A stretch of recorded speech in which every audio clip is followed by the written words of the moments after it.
בשביל החוויה, שביט ליפשיץ, בפודקאסט על מסעות, אירועים וערכים.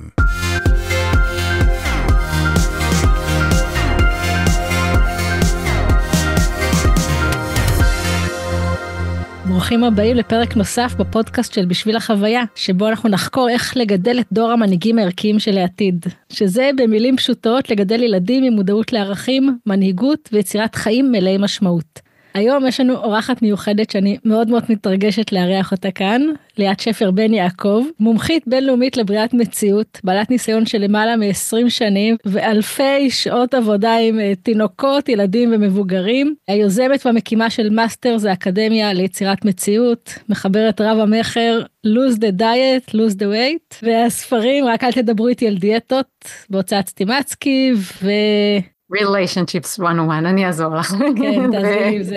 101 טיפים עם חיוך לזוגיות מאושרת בהוצאת אמזון.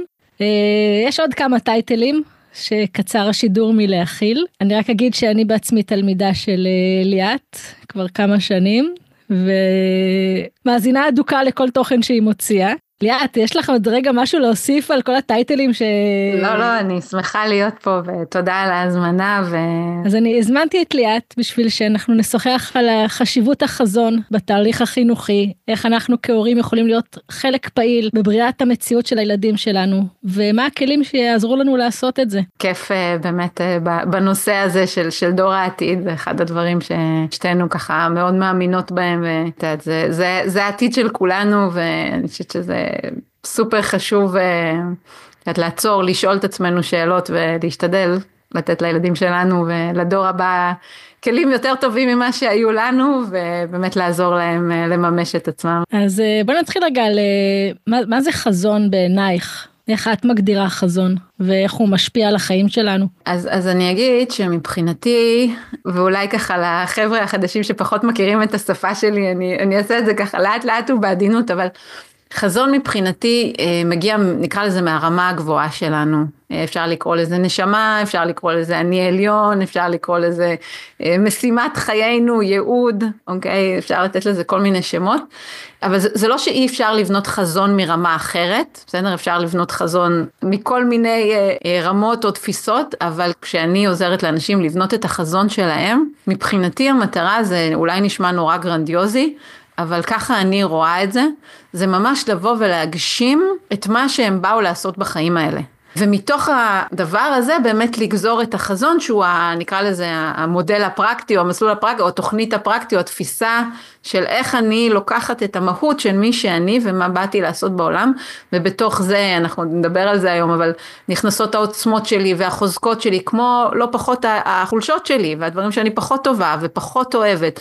כל הדבר הזה נכנס לתוך אותו ויז'ן של איך אני בעצם רוצה להשאיר את טביעת האצבע שלי פה בעולם. ואני אגיד עוד מילה רגע לגבי העניין הזה של חזון, של בכלל עצם השיחה על חזון לא מובנת מאליה, כי רוב האנשים בכלל לא עוצרים לשאול את עצמם, אוקיי, בטח לא ילדים ולא אנחנו את הילדים שלנו, מה החזון שלנו, מה האימפקט שאנחנו רוצים לעשות בעולם, להשאיר בעולם, מה החזון שלנו גם לחיים האישיים שלנו, אוקיי? כי מבחינתי חזון הוא בעצם יש לו שני חלקים, יש לו איך אני משפיעה על אחרים, שזה הרבה פעמים אנחנו עוד מבינים וזה כאילו די מובן מהמקום שאני מגדירה חזון, אבל חזון מבחינתי הוא איך אני רוצה לחיות את חיי, ומה חשוב לי במסע החיים שלי, ושוב, זה כמובן יכול להתפתח ולהשתנות תוך כדי הדרך, אבל עצם זה שאני בכלל עוצרת ושואלת את השאלה, ושמה לחיים שלי איזשהו מין כוכב צפון כזה, עצם הדבר הזה, עצם העצירה הזאת בעיניי היא סופר משמעותית, והיא לחלוטין לא מובנת מאליה. אני רק רוצה לחדד את זה, את אמרת את זה, אבל זה ככה בין השורות, הקשר בין חזון למנהיגות, כי פה אני בסוף אני אומרת, אני מגדלת את דור המנהיגים הערכיים של העתיד, ואני רוצה להראות למה חזון זה חשוב. אז אני אגיד קודם כל שבעיניי כולנו מנהיגים, ממש כולנו מנהיגים, גם הורה שהוא בבית הוא מנהיג, וגם ילד בכיתה שמתנהג בדרך מסוימת, גם אם הוא כאילו לא במנהיגים, לא במקובלים, הוא מנהיג, כי אנחנו כולנו כל הזמן רואים את הסביבה, סופגים מהסביבה, וזה משפיע עלינו. עכשיו יש לנו מנהיגים חיוביים ומנהיגים שליליים, ובואי רגע נפרק את המילה הזאת, מנהיג מהשורש נהג, אוקיי? אנשים שמובילים את רכב חייהם, אוקיי? מובילים את חייהם, אז קודם כל אנחנו מנהיגים את עצמנו, אנחנו נוהגים ברכב חיינו, רוצים לפחות ולא שאחרים ינהיגו אותנו, או אחרים יחליטו לאן הרכב שלנו נוסע, ויש איתנו ברכב עוד אנשים, חלקם יודעים שהם ברכב, חלקם אנחנו יודעים, וחלקם ממש ממש לא, אבל הם עדיין מושפעים, כי אנחנו כולנו באמת מערכת ביחד, שפועלת ומושפעת ומשפיעה אחד על השני. אז כשאנחנו מדברים על מנהיגות, בסדר, על לאן אני נוהג את הרכב שלי, או לאן אני מנהיג את חיי ואת האחרים שקשורים אליי, אני יכולה להבין מה התפקיד של חזון, באמת מתוך המקום הזה של איזשהו מין מצפן, איזשהו ווייז, איזשהו מין כוכב צפון כזה, כי לאן אני נוסעת? אם אני מנהיגה או מובילה את חיי או חיי אחרים, ואין לי חזון, זה כמו להיכנס לרכב ולהגיד לווייז תיסע לאן שהוא. ווייז יגיד, אוקיי, עד שאת לא אומרת לי לאן, אין לי מה להגיד לך, את רוצה לנסוע בלעדיי, תיסעי בלעדיי, אבל בשביל שאני אדע להגיד לך ימינה שמאלה, אני צריך לדעת לאן את רוצה. אז מבחינתי, אי אפשר להיות מנהיג בלי חזון, ובואי רגע נוריד את זה שנייה למילים פשוטות של היום יום, אי אפשר להוביל את החיים שלנו, להוביל חיים של אחרים, בלי לדעת לאן אנחנו הולכים, בלי לדעת מה המטרה של כל זה, מה התכלית של כל זה. את מומחית לבריאת מציאות. מה הקשר בין חזון לבריאת מציאות? גם, כאילו את נגעת בזה, אבל אני רוצה רגע לחדד. אז אני אגיד שאחד באמת הדברים שככה היה לי, אני קוראת לזה, היה לי הזכות ליצור במסע שלי, זה את מה שאני קוראת לו מודל יצירת מציאות, ה-Masters of Creation, 12 השלבים. והסיבה שבכלל יצרתי את המודל הזה, כי אני חקרתי את נושא יצירת מציאות עבור עצמי, אני לא אכנס פה לכל הסיפור שלי, אבל אני תמיד ככה אומרת שהייתי יוצרת מציאות מצוינת, ויצרתי את כל מה שלא רציתי, ותמיד הדברים השתבשו והלכו קשה, גם בעיקר בתור ילדה, וכל הנושא הזה באמת למדתי ממש עבור עצמי, כדי לראות איך אני, אפרופו מנהיגה את חיי למקומות אחרים, ומפסיקה באמת לחוות כל כך הרבה קשיים בדרך. וכשבאתי בעצם לבנות את הדבר הזה, שוב לא בניתי אותו כדי ללמד אף אחד, באתי כדי לעשות סדר עבור עצמי. ואחד הדברים שכשאנחנו מדברים על יצירת מציאות, ואם תסתכלו ככה על אנשים שלומדים בחול, מלמדים בחול ולומדים וכו', מאיפה אנחנו מתחילים? מה אתה רוצה? מה אתה רוצה? הרצון שלנו, מה אני בעצם רוצה ליצור, או אני רוצה זוגיות, אני רוצה כסף, אני רוצה בריאות, אני רוצה הצלחה, אני רוצה תואר, אני רוצה כל מיני דברים. מודל יצירת מציאות מתחיל למעשה 3 שלבים לפני, זאת אומרת הרצון החופשי במודל הוא בכלל רק השלב הרביעי, והשלבים שלפני, אני לא אכנס לכל המערכת, אבל הם בדיוק קשורים לנושא הזה של חזון, כי בעצם כשאני לא יודעת מי אני, ומה באתי לעשות פה, ומה העוצמות שלי, ומה המקומות שאני לא טובה בהם. חשוב לא פחות, אגב, אנחנו הרבה פעמים נורא עסוקים במה אני טוב, גם לדעת במה אני לא טוב, זה חלק מהמסע הנשמתי שאומר לי, זה לא בשבילך, וזה מכוון אותי לאן כן, אגב, הרבה פעמים. אז להבין מי אני, ובמה אני טובה, וממה אני נהנית, ואיפה החוזקות שלי, ומה אותה טביעת אצבע ייחודית שאני רוצה ובאתי להביא לעולם. ובתוך הדבר הזה נכנס עוד נושא שאנחנו עובדים בו עוד לפני הרצון, ואני קוראת לו ערכים. בשפה שלי אני קוראת לזה תדר, רטט, אנחנו מורידים את זה בפרקטיקה, אני קוראת לזה ערכים. ואותם ערכים זה בעצם מה באמת חשוב לי, כי כשאני שמה רצון, ואני לא יודעת מי אני, ואני לא יודעת מה עושה לי טוב, ואני לא יודעת מה הערכים שלי, מה באמת מוביל אותי בחיים, מה אותו חזון, מה אותם כוכבי צפון שלי, אז כשאני אחר כך אגזור איזשהו רצון, לצורך העניין, שאני אשים יעד, שאני אשים מטרה, כשאני אנסה להשיג דברים בחיים שלי, ורובנו שם, אנחנו מנסים להשיג את הדברים הלא נכונים. עכשיו, לא נכונים, לא מבחינת החברה, או מבחינת, את יודעת, איזשהו מין מדד חיצוני, אלא מבחינת מה ימלא אותי, הרי בסוף, כל מה שאני רוצה להשיג, אני רוצה להשיג כדי שיעשה לי טוב, בצורה כזאת או אחרת, כדי שימלא אותי, שישמח אותי, שיעשה טוב בעולם, לי, לאחרים. אבל אם אני לא יודעת מי אני ומה אני, ומה הערכים שלי, ומה המצפן שלי, ומה החזון שלי, מאיפה אני גוזרת את הדבר הזה של טוב, אני אשיג את היעד הזה, או את המטרה הזו, אני אשיג את התואר הזה, ואני אשיג את העבודה ההיא, זה מנותק. ואז מה שקורה, אחד משניים, וזה בעולמות של יצירת מציאות, אנחנו מדברים על זה לא מעט, זה או שאני לא מצליחה ליצור את מה שאני רוצה, אני עושה את כל הפעולות ונורא מתאמצת, ושוב, אצל ילדים אנחנו גם יכולים לראות את זה, הם לומדים את המקצועות, ומגבירים את המקצועות שצריך כי זה חשוב, והולכים לחוגים החשובים כי זה טוב, וכל מיני דברים כאלה, אבל הם לא מצליחים על אף שהם משקיעים שם המון המון אנרגיה, אז אני אעשה את כל הפעולות נכון, ואני לא בהכרח ייצר תוצאות, זה אופציה אחת. האופציה השנייה, שאגב בעיניי גרועה לא פחות, אני אשיג את התוצאות, אני אצליח, ואז אני אתסכל ואני אעמוד, אבל זה לא עושה לי כלום, אבל זה לא משמח אותי. ריק בפנים, כן. ריק. בדיוק ריק, ואגב, זה הרבה יותר קשה הרבה פעמים, כי כשאתה עוד רוצה איזושהי מטרה, אתה אומר, טוב, כשיהיה לי את זה, כשאני אשיג, כשאני אצליח, אז אני אהיה מלא, אני אהיה שמח, אני אהיה מאושר. ואז כשאני משיג את זה, אתה הרבה פעמים עומד מול, באמת, שוקת שבורה, מול באר ריקה, ואתה אומר, רגע, אז כאילו, אם זה לא עזר לי ולא מילא אותי, אז מה כן? ואז יש לי עוד את הרשימה הארוכה, זה וזה וזה וזה וזה, ואז אני פוגשת לא מעט אנשים מאוד מצליחים, שעל הנייר מילאו את כל הוי, וריק. והם כבר אין להם יותר וי למלא, והם לא מבינים למה זה ריק. וזה ריק בדיוק בגלל זה שלא התחלנו מההתחלה, שזה מי אני ומה החזון שלי, ומה באתי לעשות פה בעולם, ומה משמח אותי ומה ממלא אותי, ומה טביעת האצבע הייחודית שלי. אחת המילים הראשונות שאמרת היה ערכים, ואצלי זה הבסיס להכל, לכל העשייה שלי זה ערכים, זה הדבר שאני הכי מדברת עליו, הבנות שלי באיזשהו שאלה, כאילו, כשהן היו צעירות יותר, הם אמרו לי, אמא, די כבר עם הערכים שלך, היום הן בעצמן כבר מדברות ערכים, אבל נגיד בתוכנית שלי, יש לי תוכנית לשנת מצוות משמעותית, ששם בעצם זה תהליך שאנחנו מכניסים ערכים לעשייה היומיומית שלנו לאורך כל השנה, והדבר הראשון שאני עושה עם המשפחות, כולם שזה אישור קו אצלי, זה החזון. קודם כל הם צריכים לכתוב את החזון לשנה הקרובה, להתחבר לערכים שלהם, להתחבר למה שהם רוצים לעשות, למיומנויות, לחוויות. זה קודם כל החזון, ויש גם איזו מדיטציה שמחברת אותם. אז זה ככה, זה החיבור, אם תהיתם מה החיבור ביני לבין ליאת, אז אנחנו מדברות את אותה שפה, וכל אחד פשוט לוקחת את זה למקום אחר. יש לך איזה דוגמה מהעבודה שלך שממחיש את הכוח של חזון ברור? אז אני אחבר את זה באמת גם לנושא הזה של ערכים. אחד הדברים שהרבה אנשים באים ליצור בתהליכים איתי, זה באמת, נקרא לזה בחלק המקצועי. זה יכול להיות משרת החלומות שלהם, או עסק החלומות שלהם, או משרה טובה יותר, או עסק טוב יותר, לא משנה, לאו דווקא בואי רגע נוריד את זה מחלומות, אלא עסק מצליח יותר, שיהיה לי כיף לקום אליו בבוקר וכולי, או עבודה שיהיה לי כיף ותפרנס את המשפחה כמו שאני רוצה.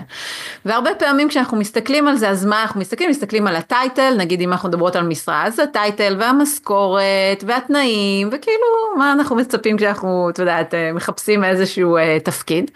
ובעסק אז גם, אז כמה הכנסות יהיה לי וכמה לקוחות יהיה לי, ואיזה מערכת צריך לבנות או שיווק או פאנל או כל מיני דברים כאלה, כדי שהעסק שלי ירוויח כך וכך, ויהיה לו איזשהו אימפקט גם, שבכלל כשאנשים מדברים על אימפקט זה כבר רמה יותר גבוהה, אבל כמה לקוחות אני רוצה, בסדר? זה כמה לקוחות אני רוצה, כמה אני רוצה להרוויח, כמה אולי אני רוצה לעבוד, זה כבר גם רמה גבוהה יותר של חשיבה שאנשים בכלל לא תמיד עוצרים לחשוב, וכשאנחנו מתחילים, כמו שאמרתי, אנחנו לא מתחילים טוב, תשימי את הרצונות שלך על זה בוא נתחיל לדמיין לעשות whatever שאנשים חושבים שעושים כשיוצרים מציאות, אלא אנחנו מתחילים אחורה.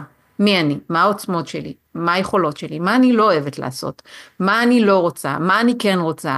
לא ברמת התפקיד, אלא ברמת איך אני רוצה לחיות את חיי, שזה מה שאנחנו מגדירות אותו כחזון. מה הערכים שלי? ואגב, ערכים אנחנו בדרך כלל מתכנסים לבין 4 ל6 ערכים, לא יותר מזה, כולנו יש עוד, אבל זה הערכי ליבה שלנו.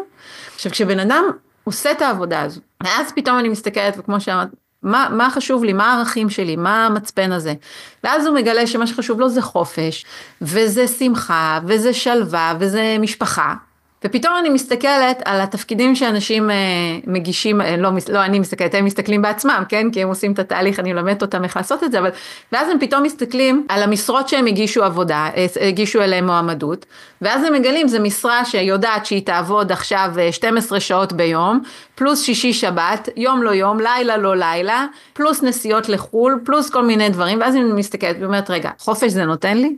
שלווה זה נותן לי? משפחה זה ערך מרכזי אצלי, אני אהיה עם המשפחה, ופתאום מסתכלת ואומרת, זה בכלל לא עונה על הרצונות שלי.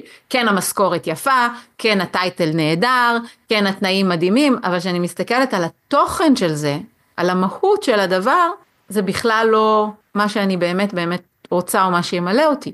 אותו דבר בעסק, כמה מאיתנו מכירות את זה, שאתה מקים עסק כאילו להיות חופשי, לא יהיה בוסים, לא יהיה זה, אני אדון לעצמי, אני אדון ללוז שלי, לזמן שלי, ואז אנחנו פתאום מוצאות עצמנו בעובדות, לא 12 שעות, אלא 28 שעות ביום, כי גם כשאת ישנה את זה, וגם כשאת עם הילדים את חושבת, והנייד תמיד זה, ואין בוס לבקש ממנו יום חופש, ואת יוצרת מוצרים שהם נהדרים ומדהימים, והיועץ עסקי אמר לך שזה פרימיום אחלה מצוין, ורק ככה בונים עסק, אבל הם לוקחים לך את כל השקט הנפשי, ואת כל החופש, ואת כל הזמן, ואת בטח לא עם המשפחה, וגם כשאת עם המשפחה, הראש שלך בעסק, ואז מסתכלת, ואת אומרת, כאילו, אז בשביל מי אני עושה את זה?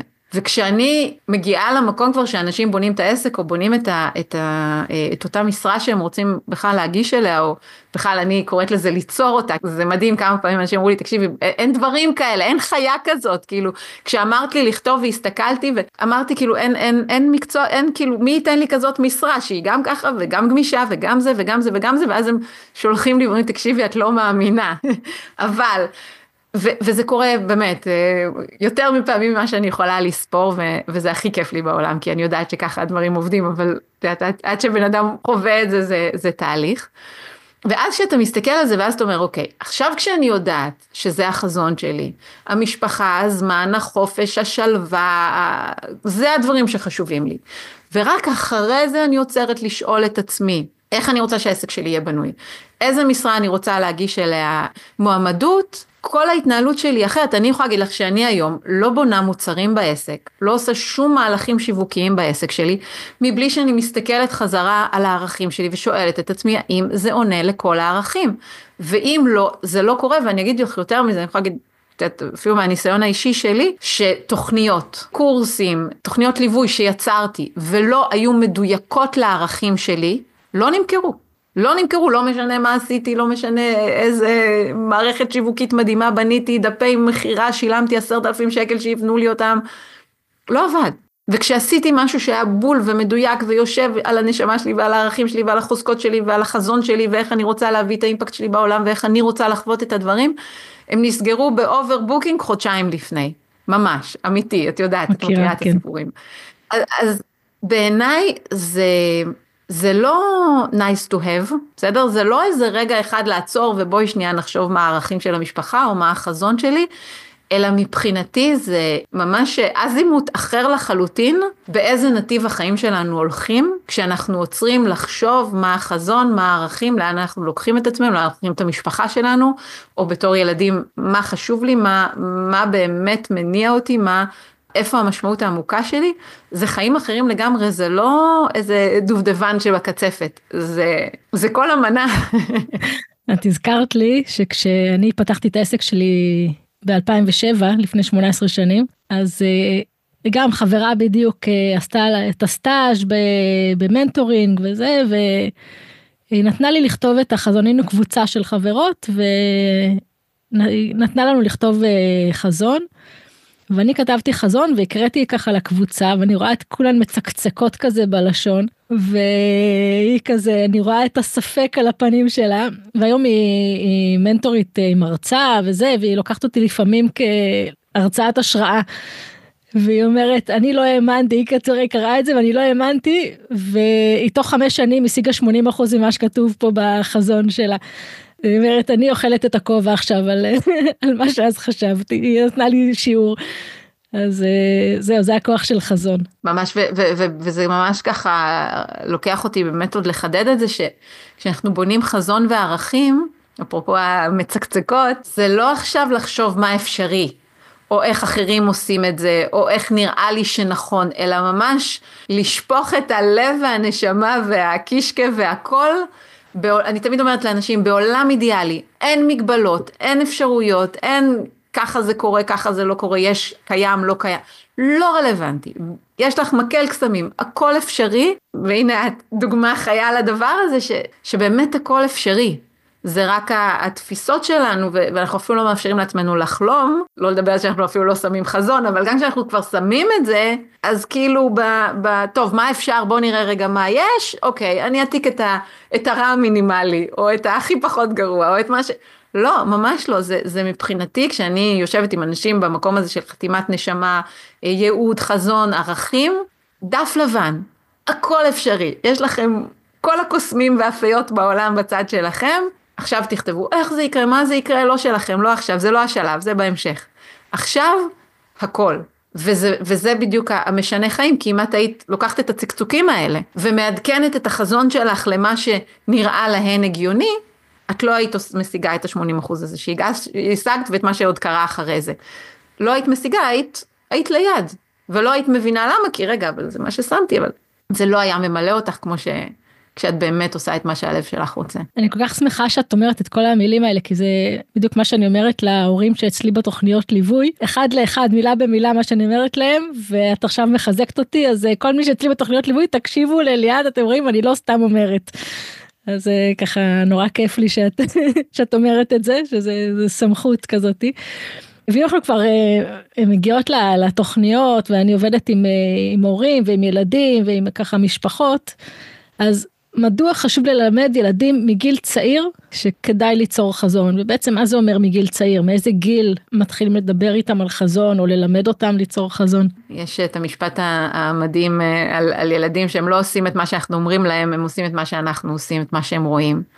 אז בעיניי ללמד ילדים ליצור חזון ומאיזה גיל וכולי, זה מתחיל מאיתנו. כי אם אנחנו נשב איתם ונעשה איתם ולמדתי והנה הקשבתי עכשיו לאיזה פודקאסט ובוא נשב ונכתוב, ישתפו את פעולה, לא ישתפו סביר להניח שלא זה, אבל לא יקרה מזה שום דבר. המקום שאנחנו מנהיגים, אפרופו את הילדים שלנו, זה באיך אנחנו מתנהלים. ואפילו לא רק מולם, זה איך אנחנו מתנהלים בינינו לבינינו, ואיך אנחנו מתנהלים עם הפרטנרים שלנו, ואיך אנחנו מתנהלים מולם, ואיך אנחנו מתנהלים בעולם כמובן. כי הם רואים, זה מה שהם סופגים. אז קודם כל, איך ללמד ומתי ללמד, זה קודם כל להיות הדוגמה האישית. הורה לא יכול ללמד ילד לכתוב חזון או לכתוב ערכים, אם הוא בחיים לא עשה את זה, ולא חווה את זה ולא מאמין בעוצמה של זה בעצמו. אז מבחינתי זה קודם כל מתחיל בי. שבו אתם, תכתבו את החזון, תעצרו שנייה, תכתבו את הערכים, ותתחילו לחיות לפי הדבר הזה. ואז בין אם נתמלל את זה לילדים, ובין אגב אם לא, כי הילדים קולטים תדר, הם קולטים אנרגיה, הם קולטים את המהות, הם לא צריכים את המילים שלנו, אנחנו רק מנסים. הם לא צריכים את זה, הם מבינים מצוין, ובמיוחד אם המילים שלנו לא תואמות את התדר שלנו, את המעשים שלנו, הם לא קולטים את המילים, הם קולטים את התדר. אז ברגע שאנחנו מהווים לזה דוגמה, אני אגיד אפילו בצורה הכי קיצונית, וזה לא בהכרח ההמלצה שלי, אבל אני אלך אפילו רגע לקיצוניות, גם אם לא נגיד להם אף מילה על זה, זה יחלחל. והם ילמדו מאיתנו איך הדברים מתנהלים. הדבר הנוסף, שאלת מתי ואיך להתחיל, מבחינתי, שוב, once אני מחוברת לדבר הזה, זה מתחיל מגיל 0. זה מתחיל באמת מהדברים הקטנים, ואני אגיד, שוב, לא יודעת כמה אני אכנס לזה, כי זה באמת מגיע לעולם יותר של הדרכת הורים וכולי, אבל כשאנחנו מתחילים לדבר בשפה הזאת עם הילדים, אנחנו מתחילים באמת לחשוב עליהם, את יודעת, הם אפילו קטנים מדי כדי לחסות את זה בעצמם, אבל לחשוב עליהם כישות, שיש לה חזון, שיש לה פה תפקיד, שיש לה פה יכולות, שהיא נשמה שבאה להגשים משהו. כל ההתייחסות שלנו אליהם מגיל 0 היא אחרת, כי זה לא מה אני אגיד לה, ואיך אני רואה את המציאות, ומה אני חושבת שנכון עבורו, אלא אני מבינה שלהם יש את המסע שלהם, והתפקיד שלי, כמו שאמרה פעם אחת הגננות של הילדים שלי, התפקיד שלי זה לא להפריע. זה היה באמת אמירה בעיניי שהכי מקסימה, כי הנשמה יודעת. בסוף אני בכלל, אני אפילו הולכת, כשאני מדברת על יצירת מציאות, אני אומרת, התפקיד שלנו לא ליצור מציאות כמו שהוא להפסיק להפריע, ולהפסיק ליצור את המציאות שאנחנו לא רוצים, שזה עולם ומלואו, כן? שזה אני עובדת שעות רבות ומפתחת אין ספור כלים, אבל בסוף זאת המטרה, כי הנשמה יודעת איך להגשים את המסע שלה, יודעת מה הייעוד שלה, יודעת מה החזון שלה, יודעת מה הערכים, רק אנחנו כל כך עסוקים בלשים עליהם, כל כך הרבה דברים אחרים, שבכלל אין להם אפשרות לחשוב. אז זה קודם כל לעשות את זה בעצמנו. ודבר שני, להבין שיש גם להם את המסע הייחודי שלהם. להפסיק להעמיס עליהם את הסיפורים שלנו, את החזון שלנו, את הערכים שלנו, ולגלות מתוכם או לאפשר להם להעלות את שלהם, וממש אפשר לראות את זה מילדים באמת, מגיל מאוד מאוד קטן, מה חשוב להם, מי הם באמת, מה הערכים, כשאני עוזרת לאנשים למצוא ערכים אגב, אני מחזירה אותם לשם, כי שם זה התחבא, עוד לפני כל הסיפורים שבאו מעל, שם זה נמצא. אז אם אנחנו לא שמים על זה כל כך הרבה שכבות, מאוד קל לראות את זה כשאנחנו מחפשים. ואז באמת להתחיל בתוך השפה, לשים את הדברים האלה קטנים בבית, מה חשוב לך, למה זה חשוב לך, מה זה עושה לך כשאתה עושה את הדבר הזה, איך אתה מרגיש, מה משמח אותך, מה ממלא אותך, מה עושה לך טוב, ולהבין שזה מצפן לגיטימי. כי זה לא מובן מאליו שמה עושה לך טוב הוא מצפן לגיטימי, את יודעת, עבור הילדים ועבור המשפחה, וגם כמובן, את יודעת, אנחנו שוב לא נכנסות פה להדרכת הורים, אבל יש פה המון ניואנסים שלפעמים ילדים בורחים מכל מיני דברים, למרות שהם מאוד טובים בהם, דווקא כי הם כל כך טובים בהם, ויש שם פרפקציונית. זה נושא מאוד מורכב, כן? אבל זה כן להתחיל לשים שם את הטיפות האלה, ובאמת אני אגיד, מכיוון שהעולם שלי הוא יצירת מציאות, והבסיס של יצירת מציאות זה שכל מה שאנחנו רואים בחוץ, הוא ההשתקפות שלנו פנימה. מבחינתי, כשאני רואה משהו בילדים שלי, שאלה הראשונה שלי היא לא הם, היא אני. איפה אני שם? מה זה משתקף אצלי? מה העבודה שאני יכולה לעשות כדי שהם יחוו את הדברים אחרת, במיוחד אם קשה להם וכולי? וכשאני עושה את העבודה פנימה, ניסים קורים גם אצלם, בלי שדיברתי איתם מילה, בלי שהסברתי להם כלום, כי כולנו יודעים היטב, בטח מדברת על גיל מצוות, וילדים בגיל הזה תגיד להם, הם ילכו לעשות הכי רחוק שרק אפשר, ורק שלא יישמע כמו שאמא אמרה. אז זה הרבה פחות המילים, והרבה יותר מה אני עושה פנימה, ואיך אני מתנהלת בעולם. יש הבדל, את חושבת, בין חינוך ילדים למבוגרים בתהליכי בריאת מציאות? אחד הדברים, אגב, שאני תמיד אומרת, אנחנו כולנו יוצרים מציאות. אין בן אדם שהוא לא יוצר מציאות, אני קוראת לתהליך שלי יצירת מציאות מודעת. אין לי אפשרות שלא ליצור מציאות, מה שאני מלמדת במודל ובקורסים שלי זה איך לעשות את זה בצורה מודעת, ולא פעם יוצא לי, פעם לא יוצא לי, פעם אולי לא, והרבה פעמים יוצא לי מה שאני לא רוצה, אז זה הרעיון של יצירת מציאות מודעת. אז נתחיל מזה שאנחנו כולנו יוצרים מציאות כל הזמן. עכשיו, היתרון אצל ילדים זה שזה בא להם מאוד טבעי, מאוד מאוד מאוד טבעי, ומה שקורה לנו כשאני מלמדת אנשים כבר מבוגרים ליצור מציאות, אני צריכה להוריד המון המון המון שכבות, כדי להגיע לבסיס שאצל ילדים הוא טבעי, הוא ככה הם. אז אני אגיד שבעיניי ילדים הם יוצרי מציאות הרבה יותר בקלות, כי יש להם הרבה פחות התנגדויות וסיפורים מעל זה, לצד זה שהילדים שלנו היום מגיל מאוד קטן, מאוד מודעים, מאוד חכמים, ולצערי הרב גם מאוד סינים, מאוד סינים, מה שפעם היית רואה ילדים בני 8, 9, 10 עדיין משחקים משחקי דמיון, עדיין משחקים כל מיני משחקי תפקידים, היום בגלל הטכנולוגיה עם היתרונות שלה, כן, אבל את זה אין, וזה אחד הכלים הגדולים של יצירת מציאות, בסדר? זה העולם הפנימי שלי, זה הדמיון שלי, זה מה אני יוצר מתוכי, זה מאוד מאוד צינים. ואז בוא נגיד שזה קיים שם מגיל מאוד קטן, אבל המחסומים מגיעים היום הרבה יותר מוקדם מפעם. לצד זה, יש הבדל בין מחסומים שהגיעו בגיל 8, בגיל 18, לבגיל 48. בסדר? אז כמה שנים של מחסומים צברתי מעל זה. אז אני אגיד שבעיניי אצל ילדים באמת הבלתי אמצעי, המשחקיות, שזה אחד הדברים שאני מאוד משתדלת להכניס בתפיסה בכלל, בעשייה שלי. יש לי בטח את מכירה ככה את החוברת של איך ליצור מציאות, ה-let's play, כי בסוף בעיניי זה מה שבאנו לעשות פה, לשחק ולשחק ביצירת מציאות, וככל שאנחנו מכניסים את השפה הזאת בגיל מאוד צעיר, שוב, לא מולם, זה לא כל כך מה אני מחנך אותם, אלא איך אני מדבר, איך אני מתנהל, אם אני אומרת להם, יודעת, עם השפה ביני לבין בן הזוג שלי, או ביני לבינם, זה שאני יוצר מציאות, ואיזה כיף שאני חולמת דברים, ואני מגשימה אותם, והנה, אז זה מחלחל ומטפטף הרבה מעבר, שאני אגיד להם, אם אתה תשב, ואתה תחשוב, ואתה תחלום, ואתה תעשה, ותשים אז זה יקרה, אגיד, טוב, אמא, עזבי אותי, אני באמצע משחק עכשיו, את מפריעה לי, ובגללך הפסדתי. אז זה מאוד שם, וככל שאנחנו נהיה מודל חיקוי טוב יותר עבורם, ופחות נשים עליהם עוד שכבות סיניות שהם שלנו, יהיה להם הרבה יותר קל וטבעי, בוא נגיד, יהיה לי פחות עבודה כשהם יהיו גדולים, לשחרר את אותם מגבלות שאנחנו צברנו עם הדרך, ואני אגיד גם יותר מזה שאני מאמינה שאנחנו בעידן של יצירת מציאות, זאת אומרת, השפה שאני מדברת אותה כבר 22 שנה, היא הופכת להיות היום באמת מאוד שגורה, והרבה אנשים מדברים את זה, וגם הילדים, אתם נחשפים לזה, אפילו בטיקטוק, אתה יודע, זה מין משפטים חיוביים, ומנטרות, ומדיטציות, זה נמצא שם בשדה שלהם. אז זה כבר לא כל כך זר ומוזר, אבל באמת תלוי, אם אני מן הסתם בבית מדברת בציניות על הדברים האלה, ואני בן אדם מאוד ציני, קשה להאמין שאני בדרך הזאת אגדל ילד שהוא מאמין, הוא יכול בהחלט להיות אגב מאוד מאמין, אבל בגלל שהוא יעשה ההפך ממני, לא בגלל שזה המודל שנתתי לו, שאגב גם זה דרך להעביר מסרים לפעמים, אבל בוא נגיד שבצורה מודעת אני משתדלת פחות לעשות את זה ככה, אבל גם זה בהחלט קורה. יש לי איזה פעילות, חפש את המטמון, זו אחת הפעילות הראשונות שעשיתי אי פעם, זה עוד היה, עוד לפני שהקמתי את העסק שלי, כבר עשיתי את הפעילות הזאת כיום הולדת לבן שלי, זה פעילות חפש את המטמון, אי הפיראטים, ושם אני מכניסה אותם לעולם הדמיון, ואנחנו באי, ויש פה מטמון, יש טרול, ויש ביצה, ויש זה, מכניסה אותם כזה ממש לעולם.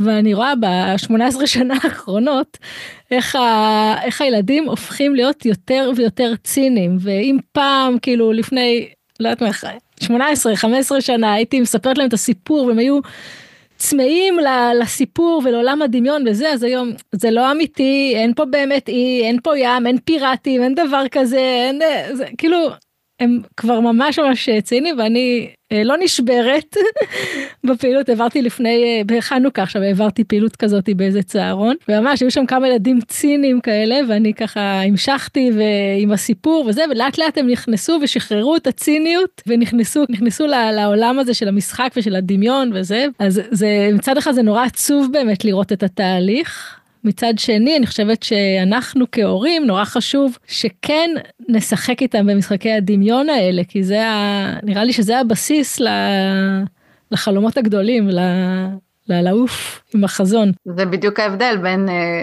אפרופו שוב נחזור למצקצקות, בין לשים חזון שכולם שמים והוא הגיוני, לבין לחלום בגדול. אחת הדרכים שאני עושה את זה שוב כדי לעקוף את המנגנון הזה, למשל אצלי בבית אני מאוד אוהבת לדבר עם הילדים על כל מיני יזמים, על אילן מאסק ועל סטיב ג'ובס ועל אנשים שחשבו מחוץ לקופסה ומה הם יצרו, ואז את לפעמים בדלת האחורית מכניסה את המקום הזה של מה קורה כשבן אדם, הנה אילן מאסק הוא בן אדם הולך ליישב את המאדים, כאילו יש יותר משחק דמיון מזה, כאילו הלך הכי רחוק שאפשר.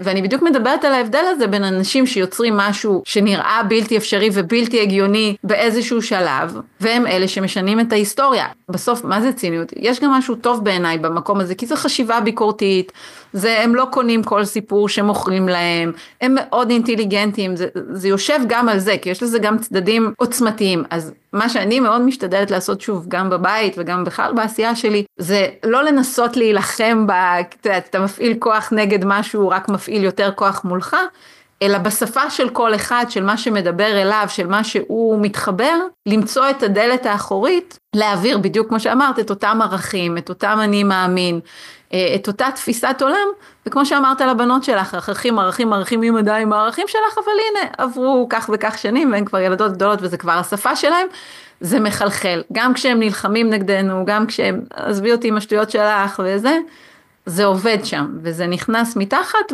וזה עושה את זה, אז גם לא להיבהל, אתה יודעת, מהציניות שלהם. אני עושה את שלי, זה מה שאני מאמינה בו, אני גם לא אתאים את עצמי, כי הם חושבים שזה ציני או לא ציני, אני לא פתאום אתנהל אחרת או לא אגיד דברים, אני האותנטי שלי, וזה מחלחל. איך הורים יכולים להוביל תהליך של בריאת מציאות עם הילדים שלהם? עכשיו הם שומעים אותנו, והם אומרים, וואלה, אני רוצה שהילדים שלי ידעו לברוא מציאות, איך הם יכולים להוביל את התהליך הזה? אז קודם כל, כמו שאמרתי, זה מתחיל בהם, כי הם צריכים להתחיל להבין וללמוד את הכלים ואת השפה. ואני אגיד שבעיניי, ושוב, גם אני מלמדת את זה ככה, אבל בטח עם ילדים זה עוד יותר פשוט, זה ממש להסתכל על זה כאל משחק. כי מה שקורה הרבה פעמים, זה שזה נכנס שוב חזרה לאותה רובריקה, אתה צריך, החייב, אתה לא עושה נכון, אתה כן עושה נכון, ואז אנחנו לא איבדנו את כל הקסם ואת כל התדר ואת כל המשמעות של האנרגיה המיוחדת הזאת של יצירת מציאות. אז הרבה פעמים זה באמת, בוא נשחק משחק, וזה יכול להיות, הנה עכשיו אנחנו שנה אזרחית חדשה, זה יכול להיות סתם, לא יודעת, איזשהו יום הולדת, או איזשהו ככה טריגר אחר, או בלי שום טריגר, הנה למדתי משהו ואני רוצה לשתף, או אני אפילו משתפת את מה שאני עושה, והנה אני יושבת ואני כותבת את החלומות שלי. בא לך לשבת לכתוב איתי את החלומות, אפילו משהו קטן, אוקיי? או לשים על הלוח בבית איזה מין לוח חלומות כזה, שכל אחד הדברים שאני שוב במסגרת תפיסת השפע, אני רואה בזווית עין את הלוח שלך, אז גם אם הם יעשו את זה וגם אם לא, זה בדיוק הדמיון הזה של בלי לכפות עליהם, הם קולטים של רגע, אמא שמה שם תמונות, אולי אפילו אני אחשוב על זה, רגע, מה אני רוצה? אם עשה, אני רוצה את זה, אני לא רוצה, זה מתאים לי, זה לא מתאים לי.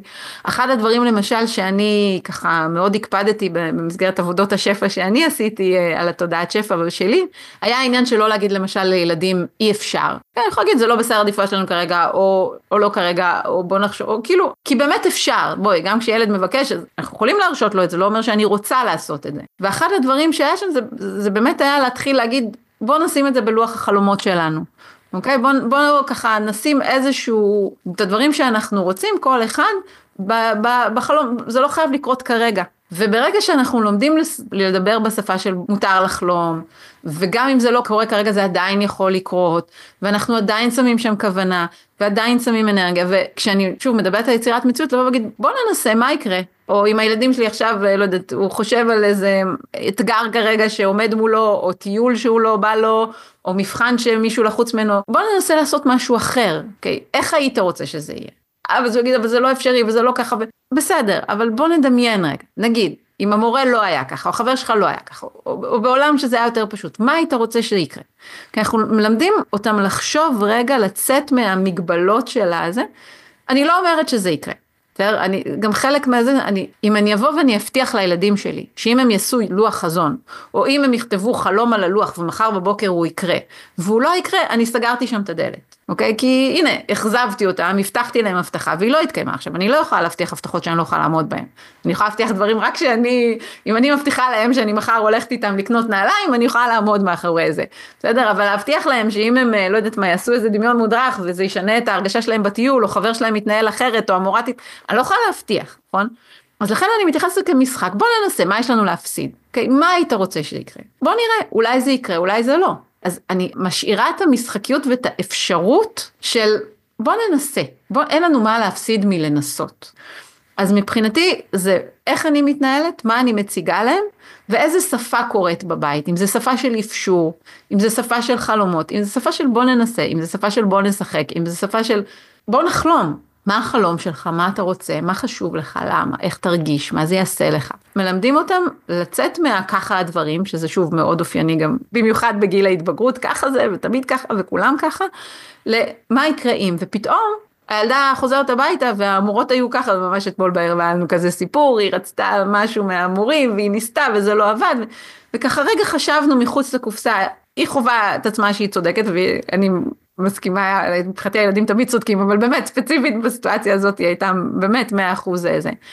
והחזקנו את התמונה הזאת של איך הדבר הזה קורה, ועוד לא הסתיים היום, היא שלחה עוד כמה הודעות, כי היא הייתה כבר גם במיינדסט אחר, וזה קרה, מה שרגע קודם היה נראה כאילו זהו, הדלתות נסגרו, כי זה, והנה כל האלה, והיא כזו, והמורה הזאת ככה, והמורה הזאת כזאת, וזה היה לגמרי dead end, ופתאום קצת הבררנו את זה, פתאום רגע חשבנו קצת אחרת, פתאום החזקנו איזושהי תמונה אחרת, לא הסתיים, אני הייתי בהלם, אני הייתי כאילו, איך 10 בלילה היא מודיעה לי שהבאה נפטרה, כן, זה ללמוד, להקליל את הדברים, לדבר שפה אחרת ולאפשר לעצמנו לחלום על אופציות אחרות עם הילדים. רוב הזמן, אתה יודעת, אנחנו איתם שוקעים בקושי ובזה, ואנחנו מחזיקים איתם את הקושי, ואנחנו מבואסים בשבילם, ואז שוב, בשפה שלי, זה נקרא התדר שממנו אנחנו יוצרים את המציאות, ואם הם בתדר הנמוך הזה, שזה לא יסתדר ולא יצליח ואין להם סיכוי, ואני מחזיקה איתם את התדר הזה, כי אני מתבאסת איתם, אז אנחנו מחזיקים איתם אנרגיה מסוימת.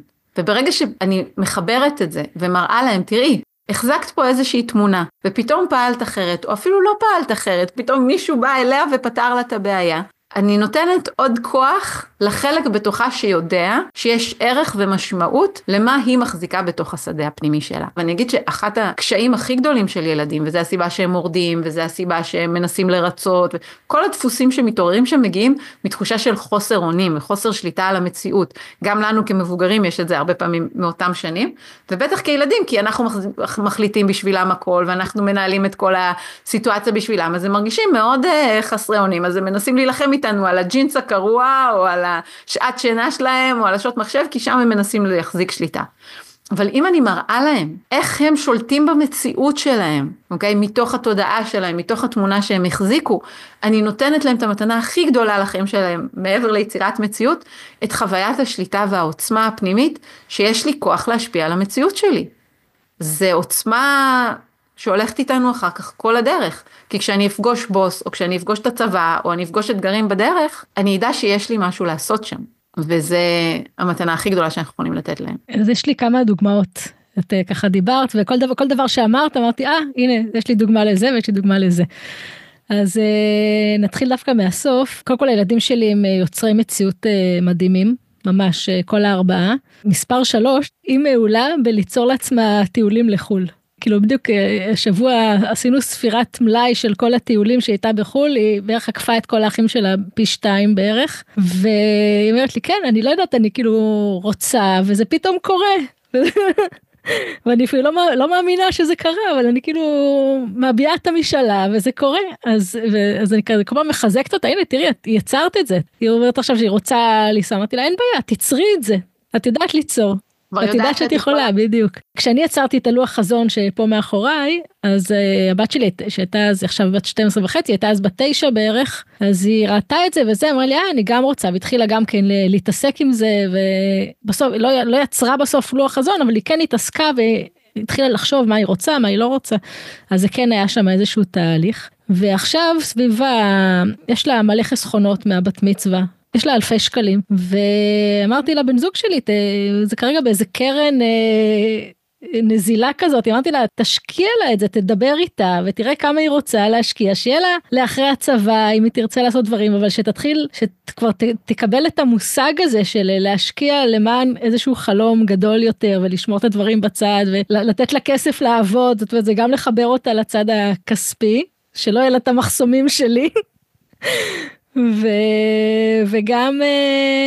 וגם לחבר אותה לחלום, היא יכולה להתחיל לחלום מה היא רוצה לעשות עם הכסף הזה, אז זה גם ככה בשיח בינינו, ועוד דוגמה מהתוכנית שלי, של השנת מצוות, שאנחנו מכניסים ככה תוכן לכל השנה, אמרתי שאנחנו מתחילים עם חזון, ואני אומרת להורים, אתם יושבים, כותבים את החלומות, ואתם אומרים לילד, אתה כאילו עוד פעם דף לבן, אתה חולם מה שאתה רוצה, תחלום בגדול, ומביאים לו לוח שם, שכתוב עליו חלומות מתגשמים, ושמים עליו את כל החלומות, ואני אומרת, גם אם זה לא יקרה השנה, כי יש דברים קורים, לא תמיד הכל באמת בסדרי עדיפויות, אבל שזה יהיה שם, וחלום שהוא אמיתי מהנשמה, ולא מאבד את התוקף שלו, בסוף הוא יתגשם. וזה המסר, וזה בדיוק המסר, ואז באמת, אתה יודעת, גם אם החלום לא יתגשם, להגיד, בסדר, אבל הנה הוא נשאר פה על הלוח, אתה עדיין רוצה שהוא יהיה שם, הוא יקרה, וממש, אתה יודעת, כשכן, כאילו אנחנו עושים את אותו לוח חלומות, אז מה כן יתגשם, וממש לשים שם גם את הדגש, כי שוב, לפעמים מה קורה, אנחנו מגשימים חלומות, ואז טוב, next, לא next, בוא, let's celebrate, כאילו בוא נחגוג את זה, בוא נחגוג את ההצלחה, בוא נחגוג את זה של הנה חלמת משהו רצית, הנה רצית לנסוע, ותראי, פי 2 נסעת מהאחים שלך, תחגגי את זה. לא שנסעת פי 2 מהם, אלא שאת יודעת ליצור את הדבר הזה, וברגע שאנחנו הופכים את הדבר הזה לחגיגה, להכרה, לראות את זה כל הזמן בתוכנו, זה כוח מאוד חזק שממשיך וממשיך וממשיך לייצר עוד ועוד חלומות. וזה בדיוק העוצמה הזאת שאנחנו רוצים שהם יצאו איתם לחיים, שירשו לעצמם לחלום, ויאמינו שזה יתגשם, ויאמינו בעצמם שהם יכולים להגשים את זה, כי הכוח של יצירת מציאות זה לא איזה ג'יני שמגשים לי את החלומות, זה אני עם הבריאה, עם הבורא, עם כל מה שקורה מסביבי, אבל זה העבודה הפנימית שלי, זה התהליך שאני עברתי, זה המודעות שאני החזקתי, וזה כוח, שאף אחד לא יוכל לקחת אותו ממני, לא משנה מה יקרה בחוץ. וזה הכוח, וזאת העוצמה של, אני יודעת שאני עושה את החלק שלי, כל השאר יסתדר. וזה עוצמה לתת לילדים שלנו. ליאת, אנחנו כבר ממש בסוף, מילים ככה לסיכום, מבחינתי הורים שבכלל מקשיבים וככה מחפשים את הדרך ורוצים לעזור לילדים שלהם, זה כבר, אני תמיד אומרת שהדבר הכי חשוב זה הכוונה שלנו. ואין ספק שכהורים, אנחנו נעשה טעויות ולא כולנו עוד מאמינים או מצליחים ליצור מציאות, או לפעמים קשה לנו לחלום או לשחק, אבל עצם זה שאני רוצה את זה לילדים שלי, בעצם זה שאני ככה נמצאת כאן איתנו היום ועושה את ההתכוונות הזאת, כבר הרבה קורה, וכבר יש לזה כוח מאוד מאוד גדול. וזה דרך, כאילו גם הדרך שלנו למצוא את זה, גם הדרך שלנו להתחבר משם לילדים שלנו, אבל בחוויה הבסיסית זה באמת, באמת משנה חיים, וזו מתנה אדירה לתת לילדים שלנו, גם אם זה רק הדבר הקטן. אגב, הנה, דוגמה מצוינת, פשוט לשמוע פודקאסטים כאלה כשהם ברקע. לא תמיד חייב עם האוזניות, אפשר גם באוטו, אפשר גם בבית כשאני מבשלת, פשוט לשים את זה על רמקול, וזה מחלחל, וזה עובר, והם יכולים להיות ציניים ולצקצק, אבל בסוף, המתנה הכי גדולה זה הנשמה שלנו, המהות שלנו, והיא יודעת את זה. ולא משנה כמה שכבות של ציניות נשים מעליה, עמוק עמוק עמוק בפנים, זה ילחץ על איזשהו כפתור. אז לא לדאוג, להניח שם את הדברים, לסמוך עליהם, לסמוך על הדרך שלהם, לסמוך על המסע שהם יעברו, לעשות את המסע שלנו, לעשות הכי טוב שאנחנו יכולים. זה אף פעם לא 100%, זה אף פעם לא הכי טוב שיש, כי אין דבר כזה. זה הכי טוב שאני יכולה בכל רגע נתון, עם הכוונה של מה אני רוצה לתת לילדים שלי. וזה באמת הכל מתחיל מאיתנו. תודה רבה רבה רבה ליאת. אני שמחתי מאוד על השיחה הזאת, זה חיזק אותי, זה חיזק את המסרים שלי, ונתן ככה את הגושפנקה לכל הדברים שאני אומרת ללקוחות שלי, ואני בטוחה שהם יכולים לקחת מזה הרבה, ושהם ייקחו מזה הרבה. תודה רבה. אז אם גם אתם התאהבתם בליאת כמו שאני התאהבתי בה, ואתם רוצים לשמוע אותה עוד, אז אני מזמינה אתכם להקשיב לפודקאסט שלה, איך יוצרים מציאות, שאני לא מפספסת בו אף פרק. קישור לפודקאסט ולאתר של ליאת אתם תמצאו בתיאור של הפרק, ואם אתם סקרנים לגבי התוכנית המיוחדת שלי לשנת מצוות משמעותית ומעצימה, אז בתיאור הפרק נמצא גם קישור עם כל הפרטים עליה. אם אהבתם את הפרק, שתפו אותו עם חברים, עשו לייק, סאבסקרייב, כל מה שיעזור להפיץ את זה הלאה. עזרו לי לגדל את דור המנהיגים הערכיים של העתיד. אני מזמינה אתכם לשתף אותי בתגובות ולשלוח לי שאלות. את הפרק ערכה מיכל אבן האלופה. אני שביט ליפשיץ, אתם מאזינים לפודקאסט של בשביל החוויה, אירועים בדרך אחרת. תודה שהייתם איתנו, להתראות בפרק הבא.